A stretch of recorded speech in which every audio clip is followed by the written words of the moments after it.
Hello hi नमस्कार, आप सुन रहे हैं जागरण पॉडकास्ट का खबरनामा में मैं हूं आपके साथ शताक्षी सिंह। आज तारीख 26 अक्टूबर की और दिन है गुरुवार का। चलिए आपको बताते हैं आज दिन भर की तमाम बड़ी खबरें। बुलेटिन की शुरुआत करेंगे हेडलाइंस के साथ। कतर की अदालत ने 8 पूर्व भारतीय नौसैनिकों को सुनाई मौत की सजा, कानूनी विकल्प तलाश रही सरकार।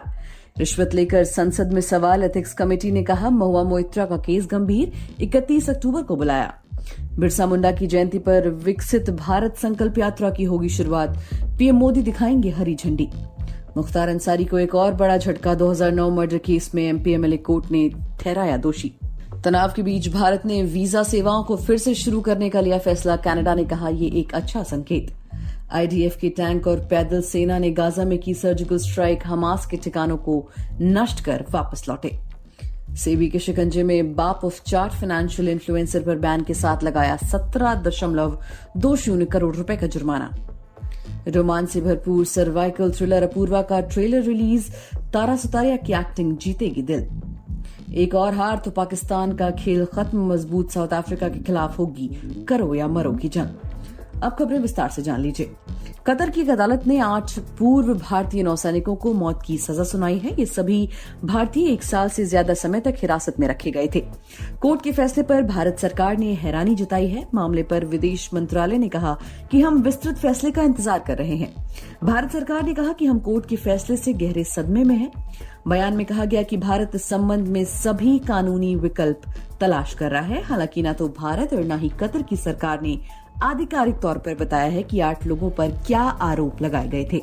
विदेश मंत्रालय ने कहा कि हमारे पास प्रारंभिक जानकारी है कि कतर की प्रथम दृष्टया अदालत ने आज अल दहरा कंपनी के 8 भारतीय कर्मचारियों से जुड़े मामले में फैसला सुनाया है। मंत्रालय ने कहा कि हम परिवार के सदस्यों और कानूनी टीम के संपर्क में हैं और सभी कानूनी विकल्प तलाश रहे हैं।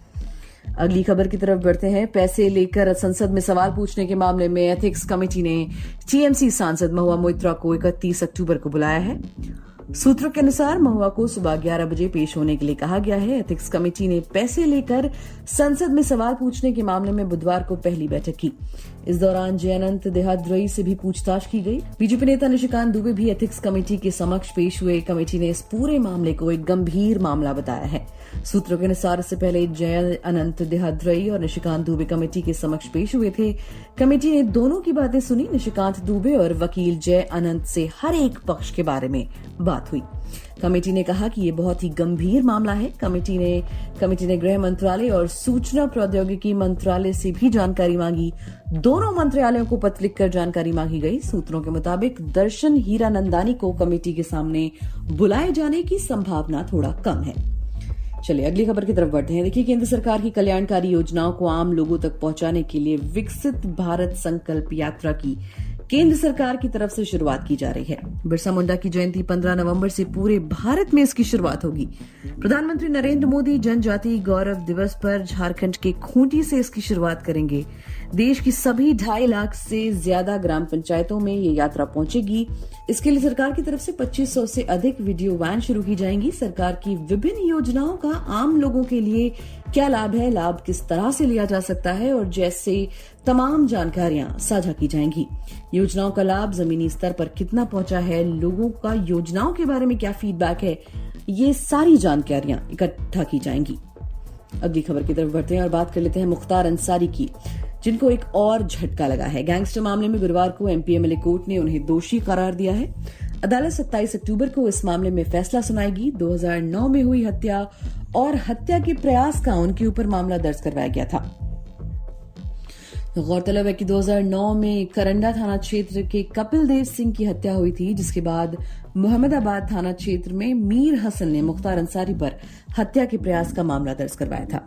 दोनों मामलों पर 2010 से सुनवाई की शुरुआत हुई थी। मामले में बहस पूरी होने के बाद मुख्तार अंसारी को दोषी करार दिया गया। गौरतलब है कि प्रवर्तन निदेशालय ने हाल ही में धन संशोधन के एक मामले में उत्तर प्रदेश के गैंगस्टर नेता मुख्तार अंसारी की जमीन, एक इमारत और बैंक खाता कुर्क कर लिया था, जिसकी कीमत 73.43 लाख रुपए बताई गई थी। विदेशी खबरों की बात करें तो कनाडा ने गुरुवार से देश में कुछ वीजा सेवाएं फिर से शुरू करने के भारत के फैसले का स्वागत किया है। और कहा है कि एक सिख अलगाववादी की हत्या पर राजनयिक विवाद के बीच कई कनाडाई लोगों के लिए चिंताजनक समय के बाद ये कदम एक अच्छा संकेत है। कनाडा में भारत के उच्चायोग ने बुधवार को कहा कि देश के अधिकारी देश भर में साथ साथ विदेशों से आवेदन करने वाले कनाडाई लोगों के लिए कुछ प्रकार के वीजा आवेदनों की प्रोसेसिंग फिर से शुरू करेंगे। ओटावा में भारतीय उच्चायोग ने अपने सोशल मीडिया अकाउंट पर पोस्ट की गई एक प्रेस विज्ञप्ति में कहा कि कनाडा के कुछ हालिया कदमों को ध्यान में रखते हुए सुरक्षा स्थिति की समीक्षा के बाद निर्णय लिया गया है कि 26 अक्टूबर से प्रवेश visa, business visa, medical visa और कॉन्फ्रेंस वीजा श्रेणियों के लिए वीजा सेवाओं को फिर से शुरू किया जाएगा। वहीं इजराइल हमास युद्ध पर हर बीते दिन के साथ खौफनाक होता जा रहा है। ये युद्ध बदले की भावना की है जो धीरे धीरे नरसंहार का रूप ले रही है। इजराइल ने हमास के आतंकियों को जड़ से खत्म करने की कसम खा रखी है। इजरायली सेना बदला लेने के लिए इतनी उतारू है कि उसने ग्राउंड ऑपरेशन की अनुमति मिलने से पहले ही गाजा में घुसकर हमास आतंकियों के ठिकानों को तबाह कर दिया। इजरायली सेना ने गाजा में बड़ी घुसपैठ की है। इसकी जानकारी इजरायली सेना ने खुद वीडियो जारी करके दी है। इस वीडियो में देखा जा सकता है कि कैसे इजरायली सैनिक भारी टैंक और सैनिकों को लेकर गाजा सीमा में घुसे और हमास के कई ठिकानों को तबाह कर दिया। इन तबाह किए गए ठिकानों में anti tank missile launch post भी शामिल थी। वहीं शेयर बाजार के regulator securities exchange board of India यानी कि सेबी ने मोहम्मद नसीरुद्दीन अंसारी पर प्रतिबंध लगा दिया है। आपको बता दें कि मोहम्मद नसीरुद्दीन अंसारी एक फाइनेंशियल इन्फ्लुएंसर है। इन्हें सोशल मीडिया पर बाप ऑफ चाट कहा जाता है। इनके खिलाफ शिकायत दर्ज की गई थी। इस शिकायत को लेकर सेबी ने बुधवार 25 अक्टूबर 2023 को एक अंतरिम आदेश जारी किया। इस आदेश में सेबी ने मोहम्मद नसीरुद्दीन अंसारी को बैन कर दिया। वो शेयर मार्केट में किसी भी तरह का कोई डील नहीं कर सकते हैं। इसी के साथ उन्हें 17.2 करोड़ रुपए भी जमा करने होंगे। सेबी के होल टाइम डायरेक्टर अनंत नारायण ने आदेश जारी किया है। मनोरंजन जगत की बात करें तो बॉलीवुड की मशहूर एक्ट्रेस के बारे में जिक्र किया जाए तो उसमें तारा सुतारिया का नाम जरूर शामिल होगा। फिल्म निर्माता करण जौहर की movie student of the year 2 से हिंदी सिनेमा में डेब्यू करने वाली तारा ने बहुत कम समय में कमाल की एक्टिंग से अपनी छाप छोड़ी है। जल्द ही तारा सुतारिया सर्वाइवल थ्रिलर अपूर्वा के जरिए ओटीटी प्लेटफॉर्म पर डेब्यू करने जा रही हैं। इस बीच अदाकारा की पहली ओटीटी फिल्म अपूर्वा का शानदार ट्रेलर रिलीज कर दिया गया है।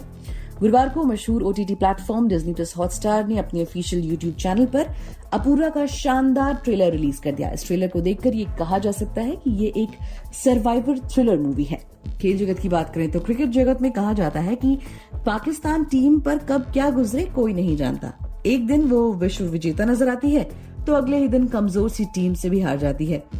विश्व कप जैसे टूर्नामेंट में पाकिस्तान का फॉर्म में होना आवश्यक है और बाबर को पता है कि जबरदस्त प्रदर्शन कर रही दक्षिण अफ्रीका को हराने के लिए किसी भी चमत्कार से कम पर गुजारा नहीं होगा। हार की हैट्रिक के बाद पाकिस्तान को विश्व कप में बने रहने के लिए दक्षिण अफ्रीका के खिलाफ शुक्रवार को करो या मरो का मुकाबला खेलना है। इसमें हारने पर नॉकआउट के रास्ते तो बंद होंगे ही, साथ ही बाबर आजम की कप्तानी पर भी गाज गिर सकती है। तो दोस्तों आज के लिए फिलहाल इतना ही। देश और दुनिया की तमाम खबरों को जानने के लिए जुड़े रहिए हमारे साथ और सुनते रहिए जागरण खबरनामा।